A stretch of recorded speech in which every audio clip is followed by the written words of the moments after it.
Hello everyone, आपका इस channel पे बहुत बहुत स्वागत है। ये फूड एंड न्यूट्रिशन का हमारा 5th लेक्चर है। तो आज के मेन टॉपिक में हम चलते हैं।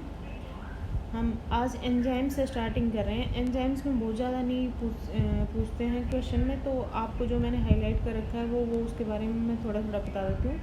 एंजाइम्स है वो बायो कैटलिस्ट बोलते हैं उसको, केमिकल चेंजेस लेके आता है। और ये जैसे है ऑक्सीडेक्टेज है तो इसको कैटलेज बोलते हैं। डिहाइड्रोजनेज और ऑक्सीडेज हैं ये। फिर पेक्टिनोलाइटिक है, ये क्या करता है कि soften the texture of fruit करता है ये। और अमाइलेज है, ये फ्रूट राइपनिंग में रिस्पॉन्सिबल होता है। और लाइपोलाइटिक है और लाइपोऑक्सीडेज है, ये प्रोड्यूस ऑफ फ्लेवर प्रोड्यूस करता है। और डिग्रेडेशन ऑफ फैट में जो रेंसिड आता है वो लाइपोलाइटिक से होता है। और फिर है प्रिजर्वेशन की साइड। प्रिजर्वेशन है process for prevention of decay and spoilage of food. तो डिके भी करती है और स्पॉइलेज से बचाने के लिए भी हम करते हैं। फिर प्रिंसिपल क्या क्या है इसमें। फर्स्ट है कि प्रिवेंशन करते हैं या फिर डिले करते हैं माइक्रो ऑर्गेनिज्म का। तो उसमें वो किस किस मेथड से करते हैं।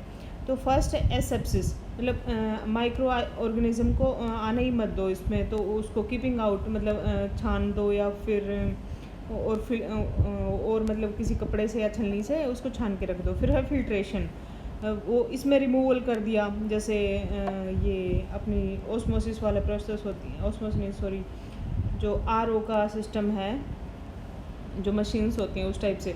फिर एनएरोबिक, उसमें ऑक्सीजन की वो रोक दी जाती है ऑक्सीजन को, और CO2 का लेवल बढ़ा दिया जाता है। इससे ग्रोथ और एक्टिविटी उसकी हिंडर हो जाती है।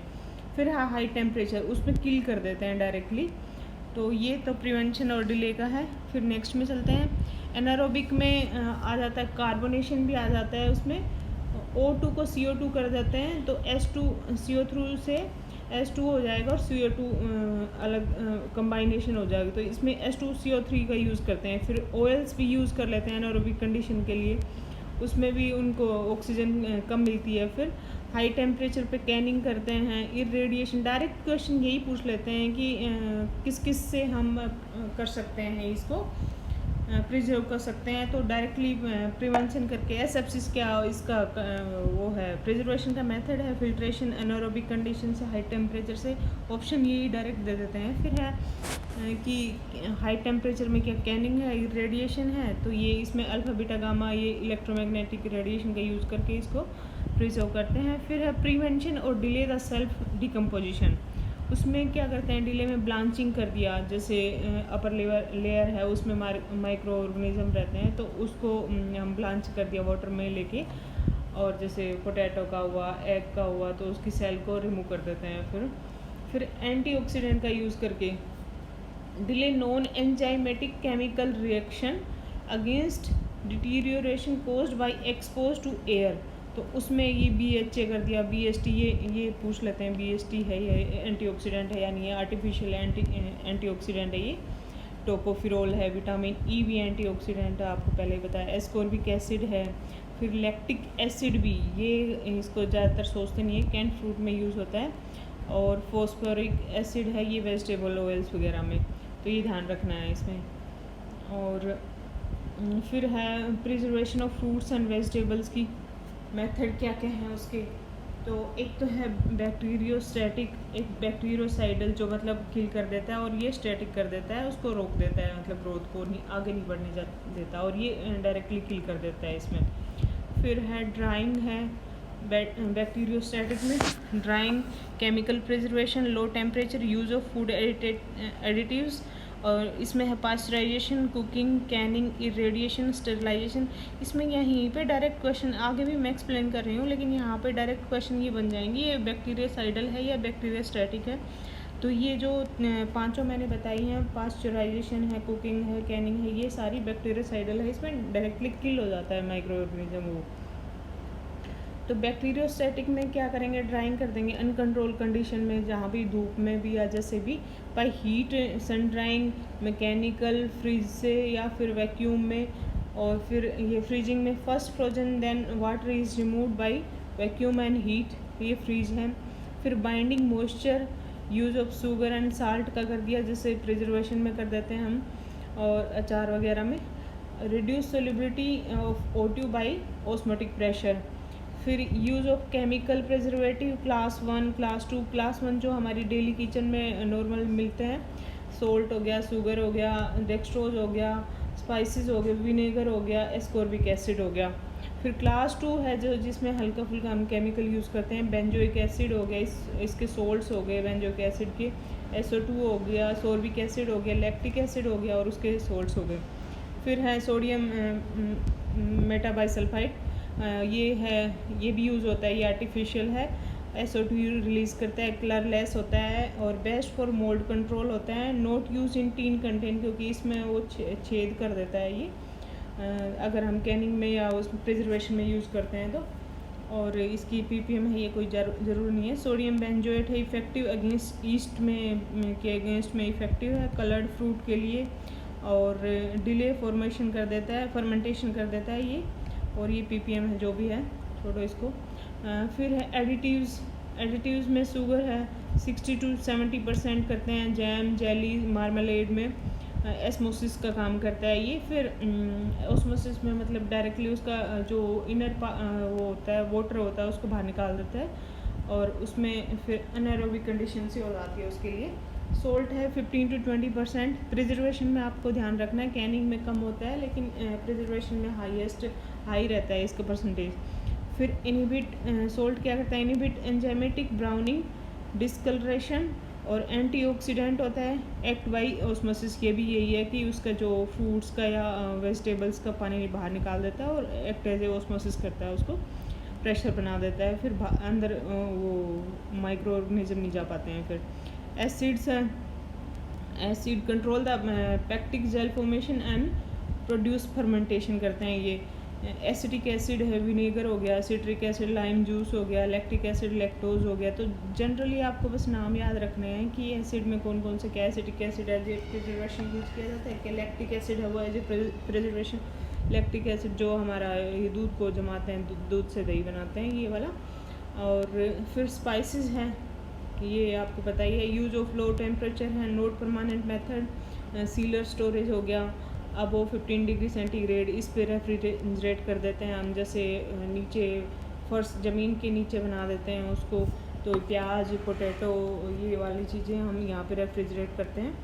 और रेफ्रिजरेटेड होता है 0 to 5 डिग्री सेंटीग्रेड पे, फ्रीजिंग -18 to, तो ये भी पूछ लेते हैं, फ्रीजिंग का टेम्परेचर भी पूछ लिया जाता है कि फ्रीजिंग का टेम्परेचर कितना है। रेफ्रिजरेशन का दे दिया उन्होंने ऑप्शन में, लेकिन फ्रीजिंग का -18 to -40 डिग्री सेंटीग्रेड होता है।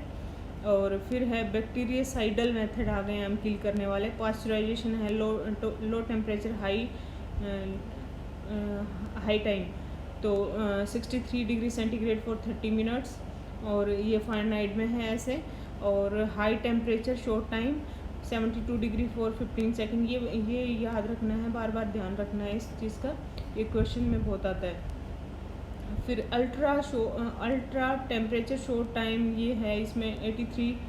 Ultra high temperature short time 83 degree for 2 to 3 seconds के लिए, इसमें पास्चराइजेशन होता है। ये 3 टेम्परेचर याद रखना है। कैनिंग है वो 100 डिग्री या उससे ऊपर करते हैं। फीलिंग है, सिरप ब्राइन का बताया मैंने, फ्रूट्स के लिए 55% सिरप लेना है और ब्राइन 2% वेजिटेबल वगैरह के लिए। फिर इसका टेम्परेचर 79 to 80 डिग्री होता है इसके लिए। प्रोसेसिंग का अलग अलग है, लेकिन आपको ध्यान रखना है कि जो ये कैनिंग है वो 100 डिग्री अबव ही रहती है। फिर ये जैसे उसमें अलग अलग प्रोसेस हैं, आप उसकी प्रोसेसिंग कर रहे हैं, फिर उसको कूलिंग कर रहे हैं, और कूलिंग कितने टेम्परेचर पे करनी है, तो उसका इतना कन्फ्यूजन करने की ज़रूरत नहीं है। आप ये कोई ज़रूरी नहीं है कि आप ध्यान रखें, ये ध्यान रख लेना कि वेजिटेबल थोड़ी हार्ड रहती हैं, तो उसके लिए थोड़ा हाई टेम्परेचर चाहिए होता है। फिर ये क्वेश्चन से डायरेक्ट कहीं से उठाए हैं मैंने। कैरेमलाइजेशन क्या होता है कि एक्सेस हीट में ब्लैक कर देना शुगर को, मतलब डायरेक्ट उसको रोस्ट कर देना उसके ऊपर, हीट के ऊपर, तो उसको ब्लैक हो जाता है थोड़ा, तो उसी को नॉन एंजाइमेटिक ब्राउनिंग बोलते हैं। ये बहुत इंपॉर्टेंट है, इसी का नाम है कैरेमलाइजेशन का। फिर है मेलार्ड रिएक्शन प्रोटीन और शुगर और या कार्बोहाइड्रेट का, मतलब हम उसको हीट देते हैं तो उसका जो रिएक्शन होता है उसको मेलार्ड रिएक्शन बोलते हैं। और और फिर है pre treatment for drawing. Pre treatment क्या करेंगे हम, ब्लांचिंग कर देंगे, सल्फ्यूरिंग कर देंगे, burning sulphur fumes used, sulphur fumes use कर लेते हैं। उससे क्या हो जाएगा, ऑक्सीडेशन और डार्कनिंग है वो कम हो जाती है। और फिर फर्मेंटेशन होने से भी प्रिवेंट करता है ये सल्फ्यूरिंग, एंटी माइक्रोबियल रहता है। फिर है sulphitation, reduce the destruction of carotene and ascorbic acid. तो ये प्री ट्रीटमेंट है ये हमारी ड्राइंग से पहले। फिर है फूड हैज़ार्ड्स। केमिकल हैज़ार्ड्स क्या हैं, नेचुरल अकरिंग केमिकल्स हैं, माइकोटॉक्सिन हो गया, फ्लाटॉक्सिन हो गए जो वो थी फंगी थी, और मशरूम टॉक्सिन है, फाइटोहेमाग्लूटिनिन है। फिर स्टेरिलाइजेशन आ जाता है। Sterilisation heating above 100 degree centigrade. और फिर ये कुछ डिफरेंट है, 115 डिग्री फॉर 15 मिनट भी कर देते हैं, 3 सेकंड के लिए 145 जैसे उसका था पास्चराइजेशन का था उसी टाइप से।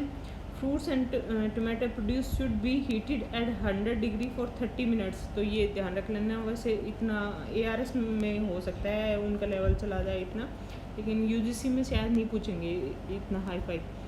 फिर है ये प्रोटीन, मैंने ये ऑलरेडी बता भी दिया कुछ, लेकिन मैंने वहाँ पे एसेंशियल बताए थे। TT हाल में VIP। तो ट्रिप्टोफैन ये ध्यान रख लेना। इसमें A आ रहा है, मैं ये आपको थोड़ा सा याद करने के लिए बता रही हूँ।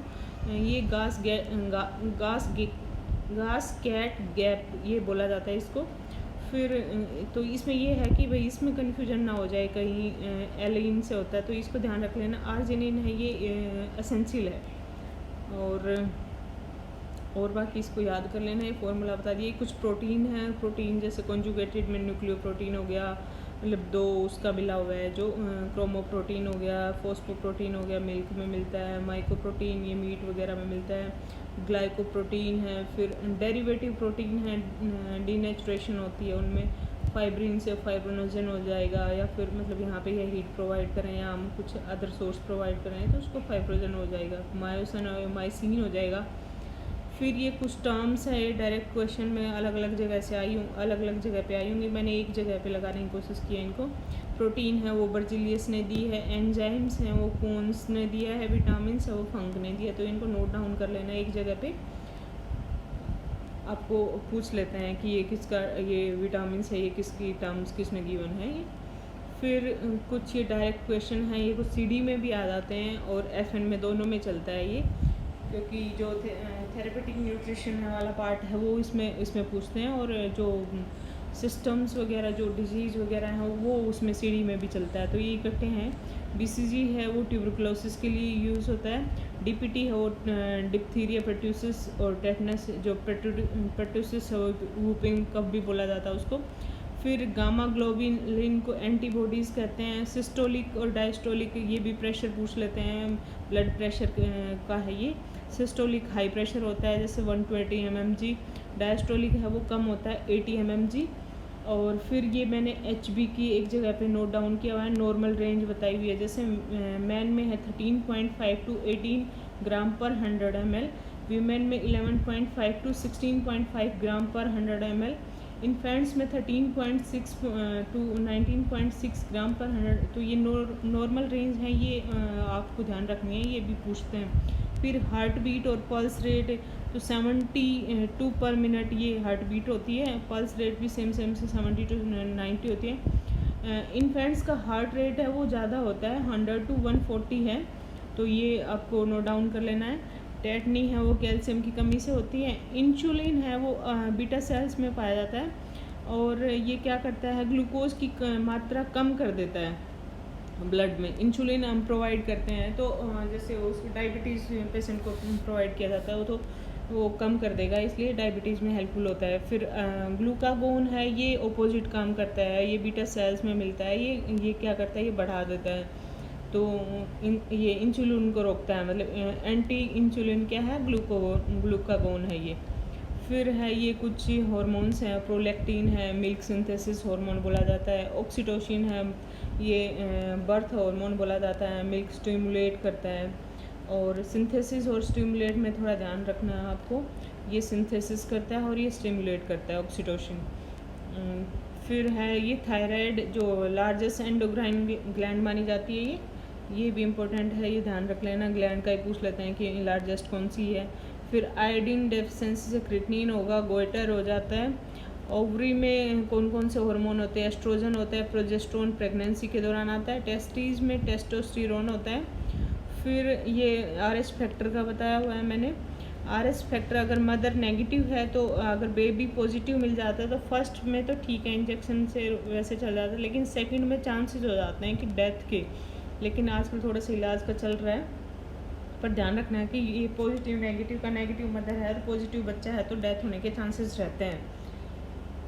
फिर ए बी पॉजिटिव है, वो उसके पास एंटीबॉडी नहीं होती, तो इसलिए वो क्या है, रिसेप्टर है होता है, क्योंकि कोई भी ब्लड आ जाए उसी को एक्सेप्ट कर लेगी बॉडी, उसमें एंटीबॉडी है ही नहीं, अदर बॉडी आ रही है तो उसको एक्सेप्ट करने की पावर है उसमें।